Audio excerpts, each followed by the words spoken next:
Hello everyone, कैसे हो आप सब। तो जैसा कि आप सभी जानते हो कि 2024 का जो बुलेट 350 का न्यू मॉडल है ये कंपनी ने लॉन्च कर दिया है। और बहुत से व्यूवर्स मुझसे कमेंट कर ये पूछ रहे हैं कि क्या 2024 में उनको बुलेट 350 लेना चाहिए या नहीं लेना चाहिए। तो सबसे पहले आपको एक बात को समझना होगा कि जो मेरे बाइक के साथ इश्यूज़ चल रहे हैं वो हर एक बाइक में नहीं है, 2023 के मॉडल में भी।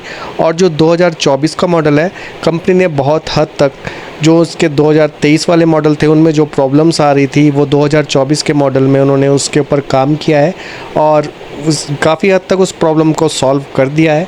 पर फिर भी आपको कुछ एक बातों का ध्यान रखना होगा जब आप बुलेट 350 2024 में परचेज़ करने के लिए जा रहे हो। तो वो क्या बातें हो सकती है आज उसके बारे में ही डिस्कस करेंगे। पर उससे पहले मैं आपको थोड़ा सा बता देता हूँ। जैसे कि आप इसमें देख रहे हो कंपनी ने ओल्ड लुक वाला इसका पेट्रोल टैंक इसमें दे दिया है और ओल्ड लुक वाली इसकी सीट भी कंपनी ने वापस इसमें लगा कर देनी शुरू कर दिया। साथ साथ जो टेल लाइट थी वो भी कंपनी ने इसमें लगा कर दे दी है। तो जो लोग ओल्ड वाले लुक को ज़्यादा लाइक करते थे उनके लिए बहुत ही बड़ी खुशखबरी है कि कंपनी ने अब बुलेट 350 को ओल्ड लुक में डिज़ाइन कर फिर से लॉन्च कर दिया है। अब बात करते हैं कि क्या 2024 में आपको बुलेट 350 लेना चाहिए, और अगर लेना चाहिए तो क्या वो बातें हैं जिनका आपको ध्यान रखना बहुत ज़्यादा ज़रूरी है। तो सबसे पहले आप ये समझिए कि 2024 में अब जो बुलेट 350 आ रहा है उसमें वो जो प्रॉब्लम्स 2023 के मॉडल्स में आ रही थी वो अब प्रॉब्लम्स नहीं है, क्योंकि कंपनी ने इसके ऊपर बहुत काम किया है और अब उसको काफ़ी हद तक वो प्रॉब्लम को सॉल्व भी कर दिया है। पर फिर भी आपके कुछ एक कर्तव्य बनते हैं जब आप न्यू बाइक लेने के लिए जा रहे हैं, और उसके बारे में मैं आपको थोड़ा सा बता देता हूँ। आपको एक तरीके का प्री इंस्पेक्शन अपनी बाइक के ऊपर करना बहुत ज़्यादा ज़रूरी है।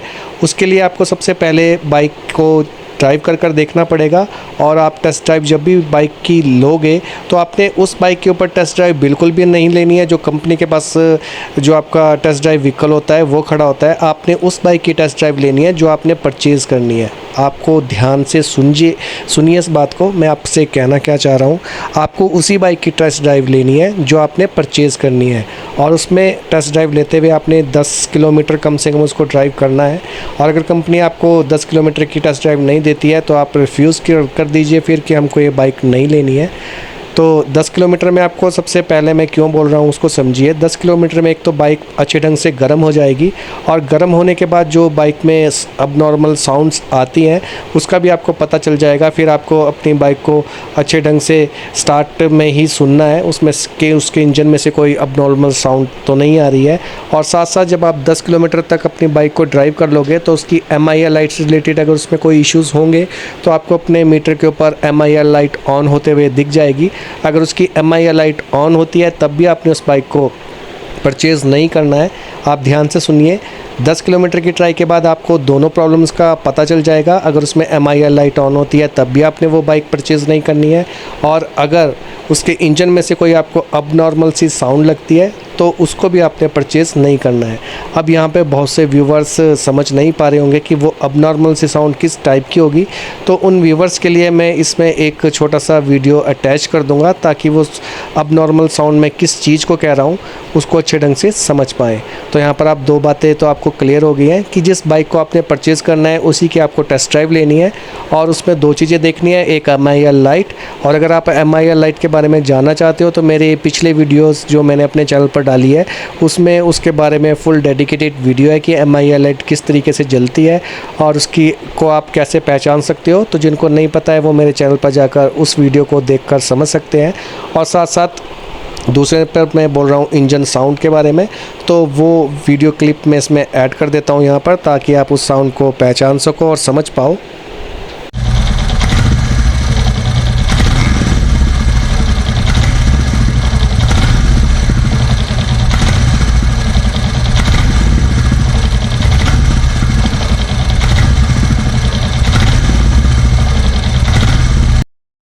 तो इस साउंड को अच्छे ढंग से सुनने के लिए आप ईयरफोन्स का यूज़ भी कर सकते हो, तब आपको अच्छे ढंग से समझ आएगा कि किस टाइप की साउंड की मैं बात कर रहा हूँ। जब मैं थ्रॉटल देने के बाद थ्रॉटल को रोकता हूँ और वो आइडल कंडीशन में आता है तब इसमें से एक अजीब सी टक टिक टिक टिक करके बहुत अजीब सी साउंड आती है जैसे कोई हथौड़े चला रहा है।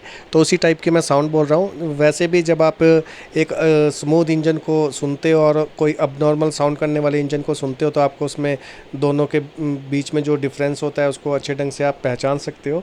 तो ये वाला टेस्ट भी आपको अपनी बुलेट 350 पर करना होगा जब आप न्यू बुलेट 350 लेने के लिए जाते हो।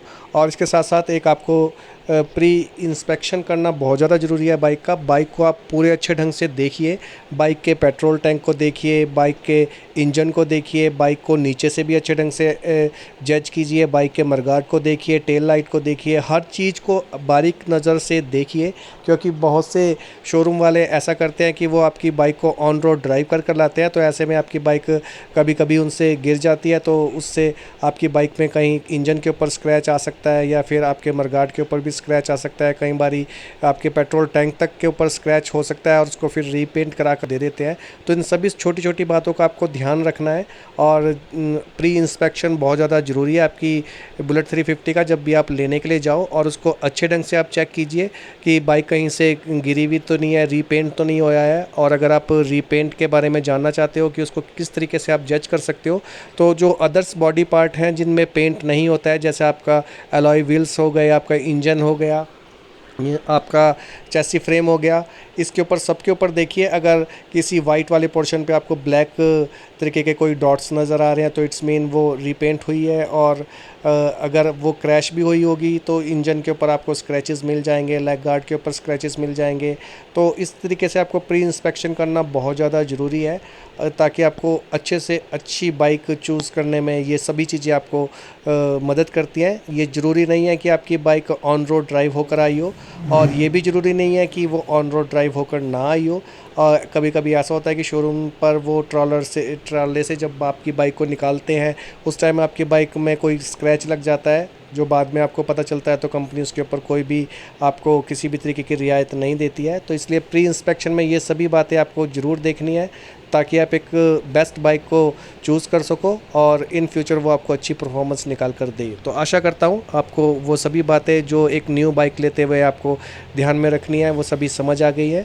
तो ऐसे ही टेक्निकल और इन्फॉर्मेटिव वीडियो के लिए आप मेरे चैनल को सब्सक्राइब कर लीजिए, साथ साथ बेल आइकन को भी प्रेस कर दीजिएगा ताकि जब भी कभी मैं ऐसी इन्फॉर्मेटिव वीडियो अपने चैनल पर डालूं तो उसका नोटिफिकेशन आपको मिलता रहे। तो आशा करता हूं आपके सभी सवालों का जवाब दे पाया होऊंगा।